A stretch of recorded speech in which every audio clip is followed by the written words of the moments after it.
वैसे ही झगड़े हुए हैं। अमजद अफरीदी साहब मौजूद है, PS 111 के कैंडिडेट है, इनसे पूछते कि इनका क्या मसले। अस्सलाम वालेकुम सर। जी वालेकुम। अमजद साहब ये बताएं कि आपके साथ किस तरह की धांधली हुई, किस तरह की टेक्निकल चीज़ आपके साथ हुई? जो पूरे पाकिस्तान के साथ हुई है और जो हर बार कराची के साथ होती थी, इस बार भी वही धांधली, और उससे बड़ी तादाद में, क्योंकि सर्विसेज बंद कर दी गई थी। और जिस तरह से इन्होंने तसल्ली से, मैंने हाई कोर्ट में एक पटिशन डाली थी, CP डाली थी ये इलेक्शन से 2 दिन पहले, कि हमें रिज़ल्ट दिया जाए। ये प्रिजाइडिंग ऑफिसर इन्होंने अपनी मर्ज़ी के बिठा दिए, सिग्नल उस दिन ख़त्म कर दिए, पोलिंग एजेंट्स हमारे बैठने नहीं दिए, लोगों के कपड़े फाड़ कर इन्होंने बाहर निकाल दिए। उसके बाद जब रिज़ल्ट आया फॉर्म 45 पर, वो उन्होंने रात 3 बजे पोलिंग स्टेशनों के अंदर 20-20, 25-25 गाड़ियाँ असले के साथ जाती थी, पोलिंग एजेंट को निकाल के अपने मर्ज़ी के रिज़ल्ट बना के वहाँ निकल जाए। फिर उसके बाद पूरे हलके में वोट कास्टिंग 30,000 होते हैं, तो 29,000 से ये एक कैंडिडेट को जिता देते हैं। तो ये जुल्म है, पूरे कराची की यही सूरत हाल है। अब वो आलमगीर के साथ इन्होंने क्या 1 लाख को 1100 में कन्वर्ट कर दिया, ये तो कुछ भी कर सकते हैं। सब ने देख लिया, सबके सामने आ गए। ये देखें, आवाम ने इन्हें वोट नहीं दिया। PDM जो ये ड्रामेबाजी कर रही थी, और जिस तरह की वो कह रहे थे कि हम पूरा पाकिस्तान विन करेंगे, खान साहब को जेल भिजवा कर बंद करेंगे, वर्करों पे FIR कटवा के बंद करेंगे, लोगों को रुपोश कर कर विन करेंगे, कुछ भी नहीं हो सका। पहली तारीख में पहली बार इतनी आवाम निकली और बड़ी तादाद में वोट दिए, पाकिस्तान तहरीक इंसाफ इमरान खान साहब को दिए। आप इनको कैसे महफूज रखोगे? आवाम ने आपके पर भरोसा किया, आपको वोट दिया है, आप उनकी वोट की हिफाजत आप कैसे करोगे? देखें, कराची में मैं वाहिद शख्स हूँ जिसकी रिटर्निंग ऑफिसर थे। मैंने RO से एप्लीकेशनें और वो रिसीव करवाई। फिर मैंने सिंध इलेक्शन कमीशन, हमें अंदर नहीं जाने दिया जा रहा था, ना RO ऑफिस में। सबसे पहले बात ये है कि इन्होंने रिज़ल्ट बनाया कैसे, जब आपका दूसरा उम्मीदवार अंदर उसको एक्सेस नहीं है जाने का, तो किस तरह का इन्होंने रिज़ल्ट बना लिया? उस रिज़ल्ट को कौन एक्सेप्ट करता है? पता नहीं क्या फॉर्म 45 में था, क्या इन्होंने बनाया। क्या फॉर्म 45 आपके पास सब अवेलेबल, पूरे PS की अवेलेबल है? बिल्कुल, हमारे पास फॉर्म 45 भी है। हम NA PS की दोनों सीटों पर, तीनों सीटों पर इंशाल्लाह हम एक साथ कर रहे हैं। बाकी भी जो PS की सीटें, हम तमाम जितने भी हम कैंडिडेट्स हैं कराची से, हमने कोर्ट से रुजू करके डॉक्यूमेंट कंप्लीट करके हमने अपने फॉर्म्स अपने वकला को दे दिए। सारी चीज़ें हमने महफूज कर ली हैं अपनी, और इंशाल्लाह हम उस पर जाएंगे। कोर्टों से देखें, इलेक्शन कमीशन से हमें उम्मीद नहीं है, कोर्टों से हमें उम्मीद है कि वो मेरिट पर फैसला करें। अवाम की जो राय है उसको इंसाफ दिया जाए, अवाम की राय को तस्लीम किया जाए, और जमहूरी अमल को इसी तरह से साफ़ सुथरा आगे बढ़ाया जाए। आपके पाकिस्तान तहरीक इंसाफ के कितने कैंडिडेट हैं जो कराची के हैं, NA के और PS के, जिन लोगों ने प्रोटेस्ट में आगे पटिशन डाली हुई? देखें, अलग अलग तरीके से हर डिस्ट्रिक्ट के लोग डाल रहे हैं। जैसे नासिर के पास कल तकरीबन 20 उम्मीदवारों ने हमारे जमा, ILF हमारा जो सिंध के प्रेसिडेंट है अब्दुल वहाब बलोच, फरहान शुजात भाई, जो हमारी टीम है कराची के प्रेसिडेंट है, हमारे ILF के पूरी टीम है, तो ये मिलकर इन्होंने ILF के अंदर एप्लीकेशनें बकाया डाल रहे हैं। तो हम अभी तक चला रहे थे और इंशाल्लाह इसको आगे भी करेंगे।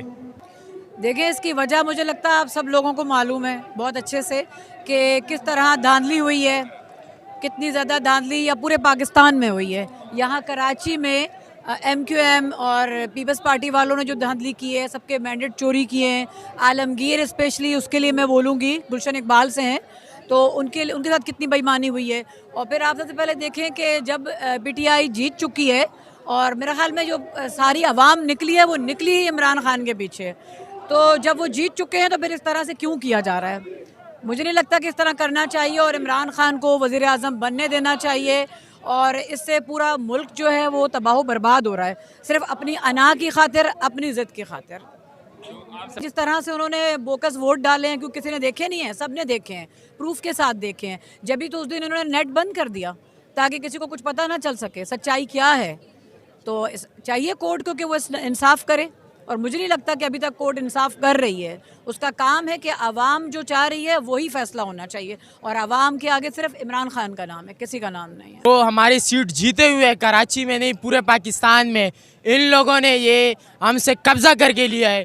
और जो हमारा हम इस वक्त प्रोटेस्ट कर रहे हैं, हम पुरअमन तरीके से कर रहे हैं, याद रहे हम पुरअमन तरीके से कर रहे हैं। इसके अलावा इन लोगों ने एमक्यूएम को 17 सीटें दी है।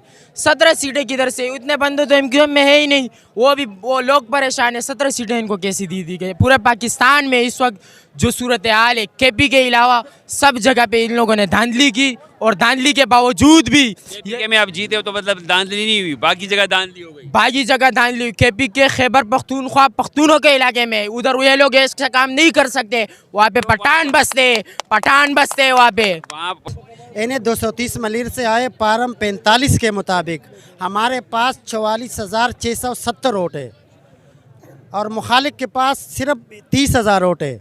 आगा रफ़ीउल्लाह जो पीपल पार्टी का था उसको जितवाया गया और हमारे पाकिस्तान तहरीक इंसाफ मसरूर सियाल साहब जिसके पास 44,000 से ऊपर वोट है, 45,000 से ऊपर वोट है, उसको हरवा दिया गया।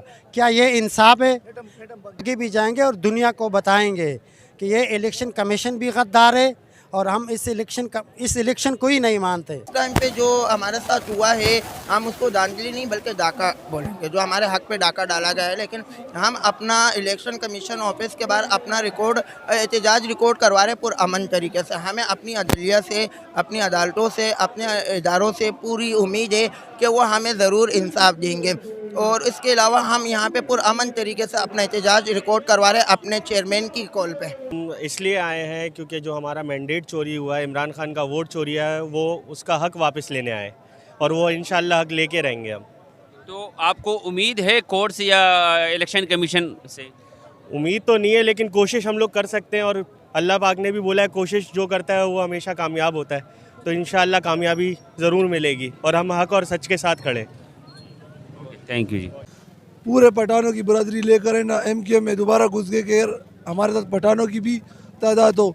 तो अभी मैं आपसे यही गुजारिश करता हूँ कि आप NA42 का सीट वापस करवा दो, वरना जूते भी पड़ेंगे। इंशाल्लाह कहीं आप है ना काम करने के लिए आओगे, मार भी खाओगे, यहाँ तक है ना मर जाओगे, इस सीट के ऊपर मर जाओगे। ये सीट अगर नहीं मिला तो नहीं आपके हल्के में नहीं आएगा, उससे घर से तो निकलेगा ना, कहाँ जाएगा कहाँ पर? वो क्या एमक्यूएम तो अलग डिफेंस में रहते हैं सीईओ की तरफ, कहीं ना कहीं कराची में मिलेगा ना। लेकिन आपने देख लिया कि पाकिस्तान तरीके साहब की प्रोटेस्ट आज भी जारी रहा, कल भी था और कल के लिए भी कॉल जी कि कल फिर नए टाइमिंग के साथ फिर ये लोग आएंगे और देखते हैं कि किस तरह का एहतजाज होता है और इस प्रोटेस्ट को वो कितना आगे बढ़ाते हैं, क्या धरने की शक्ल दी जा सकती है या नहीं।